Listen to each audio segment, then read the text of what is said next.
Hi and welcome to an episode of Talk with me, Kamal Kaur. Today I'm delighted to introduce you to very special guests. We have Rupinder Kaur, we have Remet Kaur Riot, we have Simran Kaur, Belinda Kaur and Sabjit Kaur.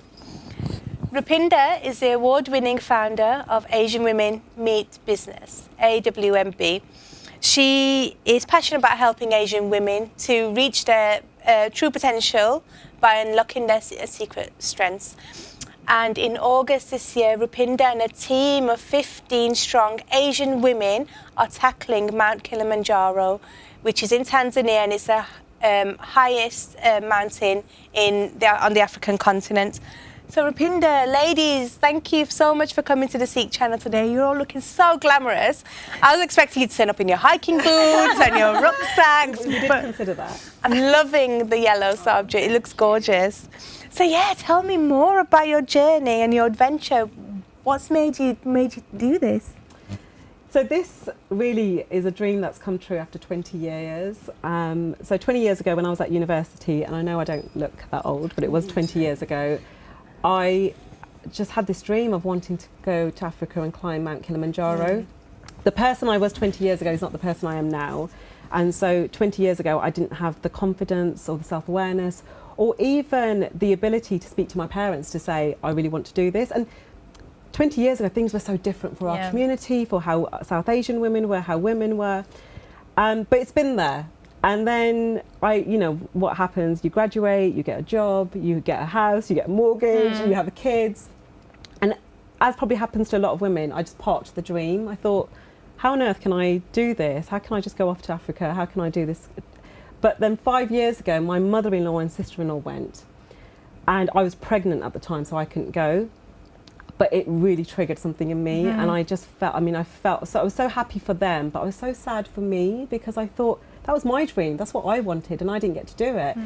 So after I had my son, I remember saying to myself, right, I'm going to do this before I turn 40. So I booked it. I booked the trip. I was going to join an existing group. And then obviously the pandemic hit, COVID came. We had to cancel that trip twice. But in the meantime, I kept talking to other people. And I kept telling the women, I was like, I'm going to do this. I want to do this before I turn 40. And slowly, they all started to whisper back and said, wow. Actually, the conversation was, Rupinder, can we join you? Or are you doing this to get away from us? And I honestly, I was so shocked that more women wanted to do it. So then we spoke to a travel provider and said, would you do a bespoke trip just for us, just for a group of South Asian women? Because that's really important. It's really important we partner with someone who was safe and credible. And they said, absolutely, we'll do that. So we opened up this and we have 15 women going to Africa in 3 months' time to summit Mount Kilimanjaro. Yeah, amazing. So Remet, you are an award-winning documentary director.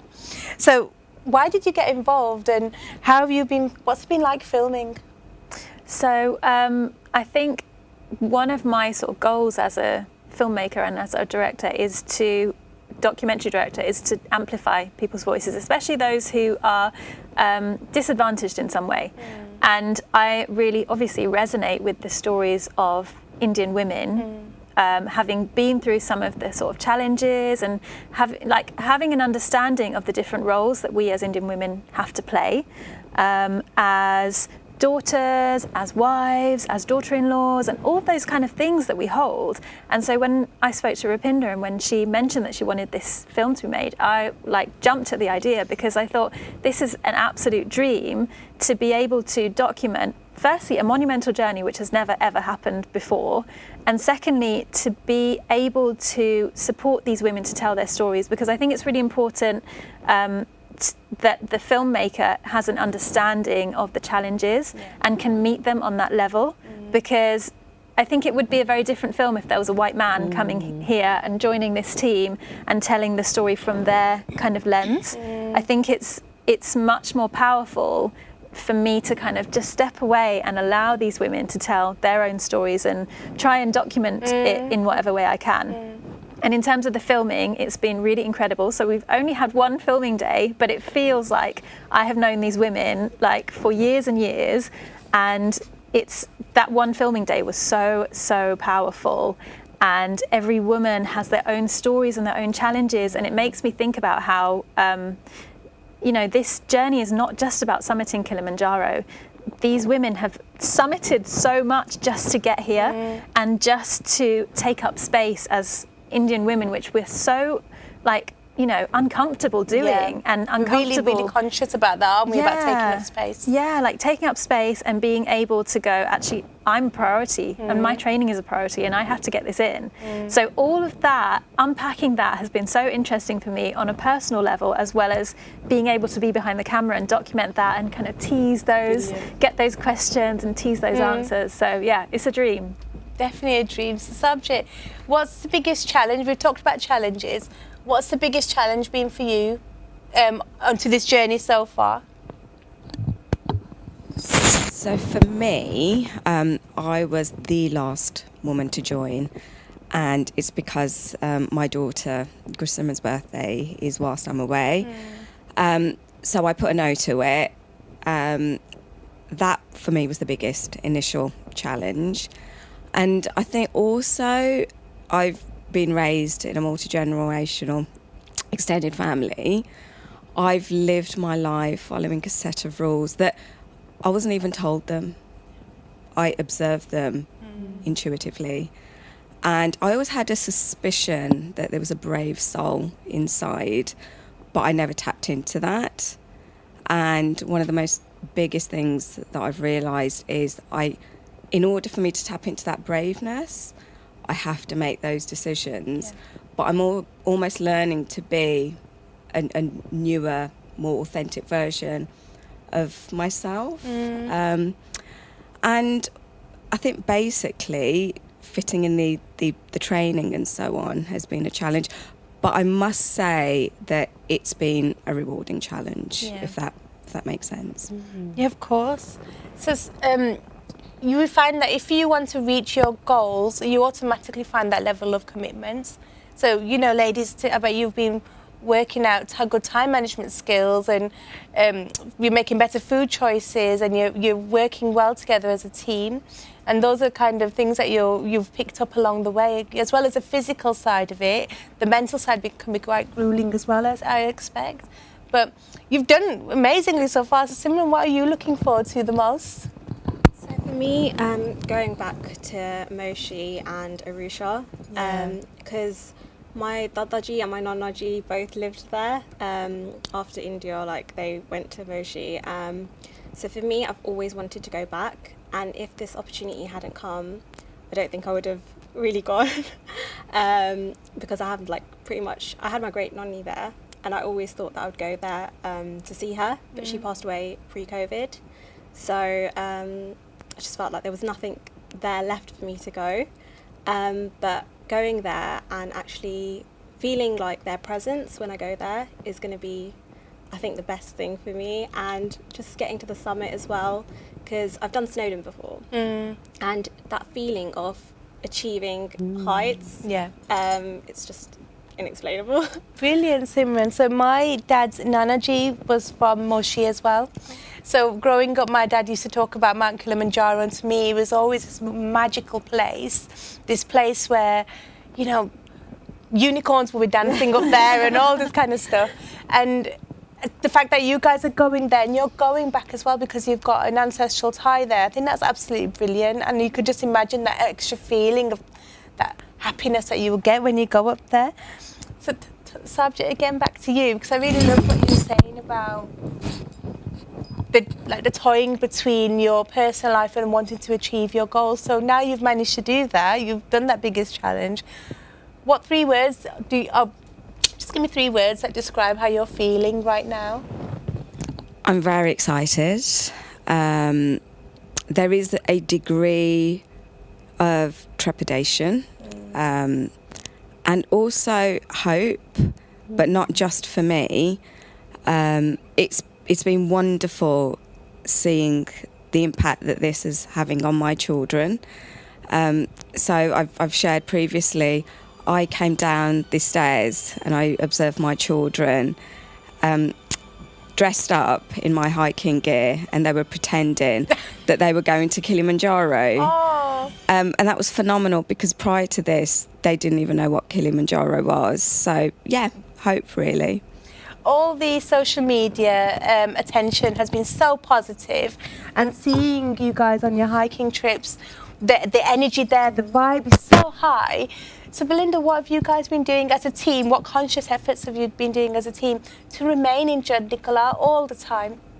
So first of all, one of the main things is Guru Sahib and Sangat, and we have Sangat is in going to the Gurdwara, our community, but also Rapinder's community, which is Inspire Club. They're just the most amazing sisters that you could ask for.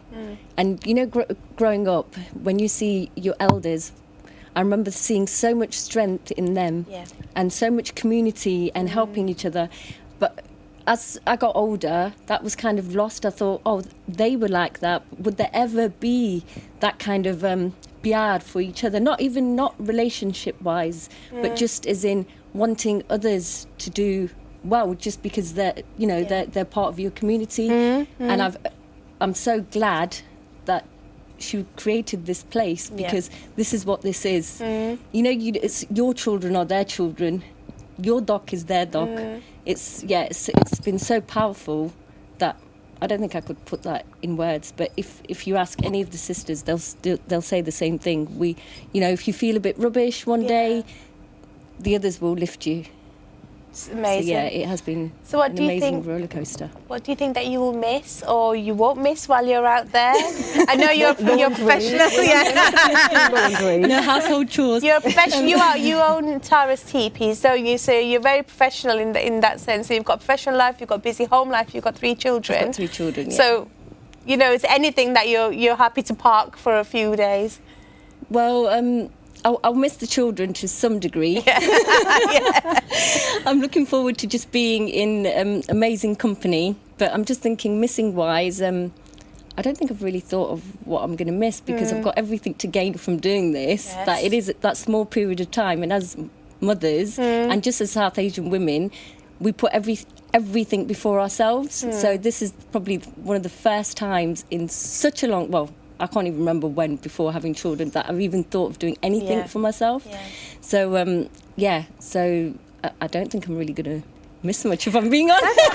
That's good, because then that's not giving you any doubt then. You know, your heart's pure, your intentions are pure from the start. If you start missing things, then that's where the doubt automatically then starts coming in. The children, if you do have children, they'll be with family anyway, and they're going to be doing their own thing. Really, there's nothing, you're not going to be putting anybody out by doing something that they'll be doing their own thing. So Brilliant. Samjit, so you know you've got children yourself, so how have you fit in training then, and how have you found it? What in your day-to-day, are you doing training like every day, or is it a few times a week commitment? Like, how are you doing? This isn't like a couch to 5k, this isn't a fun run, so it's quite, you know, how are you doing? Is it quite hilly where you are? I'm not sure. Firstly, I must say thank you to my husband, because he has been picking up a lot of the slack, because I've been doing more HIIT training. I've increased that. I go on more walks. We've got a lovely organised walk near to where I live. So I've been combining that into my training regime as well. And then more longer walks as well. In essence, I wouldn't have been able to do any of this had it not been for the support of not only my husband but also my mum, because she looks after the children when I'm doing things, and also my brothers as well. They entertain the children, they view it as a treat, and I don't feel as guilty, and that's how I've been doing it. We forget as well as women, we think that we should do everything ourselves. If we're not there, the house is going to fall apart, you know, everyone's going to go wild when we're not there. But when you've got that loving family around you, like you've got your mum, your husband, your children, your brothers, and your other family as well, if you automatically feel that love, and they want that for you as well. They want to see you happy. They want to see you succeed. And this is what we need to keep in our minds, that when and if ever any doubt or any guilt comes in, I always say to myself, I know I've got my family on both sides who do care about me. You know, they do want to see me succeed. And they do look after my children when I'm not around, but that's what we want in our lives. But actually what I've observed is because of the training, I've actually got more energy for the children. I'm able to run around after them a lot more because my energy levels are naturally increasing because of the training. Brilliant. So you've seen a massive increase in your fitness levels. Definitely. And then, then all the positive endorphins that come with that as well is just allowing you to be a better parent. Yeah. Brilliant. Simran, you're 30 years old. What a way to bring in your 30s is doing this amazing expedition. There are some ladies, though, who are not as fortunate as us at this moment in time. What advice would you give to women who want to see a change but just don't know where to start? I'd say just for me, surrounding myself with Sangat, which I've never really been a part of through my life. Like, I've never had an Apne Sangat, and coming into that last year and coming into Inspire, it's just been amazing. So surrounding, I think your environment plays a major factor in the way you want to change and shape yourself in future. Without this Sangat, I don't know if I would be doing this, but also this Sangat has taught me a lot in terms of like the stuff we're doing in terms of preparation, mental strength, like even the job-based jobs that we do on a regular basis, that gives us strength in where we're going to go and stuff. So I think a lot of it is to do with looking around at the Sangat, and it's amazing to see that we're all at different stages of our lives, some married, some unmarried, some grandmothers, some mothers. So regardless of what stage you are in terms of life, it's just nice, like, just follow your dreams and just take, don't rule out your goals list or anything like that. Everything's important in life, I think. And just go for it, I'd say. So you're the youngest member of the team. So you're 30, and the eldest member is 62. 62. Brilliant. So on your side of the scale, being unmarried at home, what was your friends and family's reaction when you first told them you wanted to do this? They were really supportive about it. I travel a lot on my own as well, so I've always loved travelling on my own as well. And being able to do this within a community, they were very, very excited for me and very supportive of it. Also, they were a bit like, it is a simple living when we'll be up there. So for me, they thought, oh my God, it's crazy. She's going to be doing camping. She's going to be doing like, Simran, you camp or outside in the wild and all that kind of stuff. And I was like, yeah, it's going to be a bit different. So they were excited, but they've been very, very supportive. Like, my sister's been waking up with me early morning, taking me for walks, like 2 hours here and there with the dog and stuff. And it's nice to see like the support from my family and my friends as well. That's brilliant. And then if a lady came up to you at this moment in time and said, I want to do this, but I don't feel I can, there's something inside me that's making me just stop because I don't feel I'm going to get that family support. What do you guys think? What do you think that would be the best reaction? So I think what's really great about our trip is that we have, so Simran literally has just turned 30, right the way up to Hardeep Benji, who's 62, and the rest of us are 40s and 50s. And each of us had a very different reaction. So actually, even when I wanted to do Kilimanjaro 2 years ago, I said to my husband, will you do it with me? And he looked at me as if I'd grown an extra head. He said, I don't understand. Why do you want to climb a mountain? And here's the thing, when you're married, and I've been married 16 years, you think you have to do everything with your husband, and you think you have to ask for permission. You think you have to get their agreement. Now, I'm quite fortunate because he was like, I don't want to do it. And I thought, just because he doesn't want to do it doesn't mean I can't do it. And he's very supportive. Not all of the families and not all of the husbands were as supportive initially. And there was lots of conversations that had to take place around, and we've had to have this conversation as a group. Are we selfish for doing this? We are spending probably £7,000 on this trip. That's like a family holiday, maybe 2 family holidays. We're spending that money on ourselves. That brings up emotions. Am I allowed to spend this much money? How do I feel about that? It also means that we're taking a lot of time away from our family. How do we feel about that? Who's going to pick up that slack? If you have a husband who isn't supportive, how do you manage that? But what's really incredible is the conversations that we're having within ourselves. And then we're opening it up. So we've been doing Instagram lives, we've been talking about it. We want to, even today, like we want anyone who's watching this, we want you to have a conversation with your families. You might not want to climb Mount Kilimanjaro, but you might have a dream that you want to do. You might want to leave your job, you might want to start a job, you might want to start a business. You need to have those conversations and tell each other what you want. And that's what we're trying to encourage, is just have that conversation, because too many women are sleeping on their dreams. Too many women in our community are not doing what they want to do because they're so scared of the reaction of the people that they love and strangers. And what we want to show with this trip is it's okay. Yeah. It's okay to have that conversation. It's okay if you're 30 years old to say to your family. And what I love about Simran, by the way, is going back to my thing. For 20 years I was too scared to do it. The fact that we have someone who's just turned 30, it fills my heart with so much joy, because we think about what's possible. Then we all have daughters, so we want to encourage our daughters to do it, but they can't do it unless we do it. Yeah, exactly. Tell us more about the documentary that you're putting together then, and the hashtag, and how other people can follow you on your journey. Yeah, so when we decided to put this group together, the travel provider that we're doing it with, she said to me, she said, Rupinder, you know there's never been an all South Asian female group that have summited Kilimanjaro. And I said, that can't be right. Like, how can we be in 2021 then? And so I did my research, I spoke to lots of people, and she was right. And so she had planted the seed to say, I think this is something that needs to be captured. And as Remat said earlier, it was so important to me and us that if it was going to be captured, it had to be a South Asian female documentary maker, because we have that talent. And how lucky are we? We have Remat. Yes. So we're filming for the documentary. We're actually just recently have launched our crowdfunder for the documentary. Every woman on this trip has paid for herself. But we are looking for our community to support us with the documentary, because the documentary isn't about us and isn't for us. It is for our community, and it's going to unpack the themes around breaking stereotypes, breaking boundaries. We've seen a short snippets with our daughters and the impact it's having on them.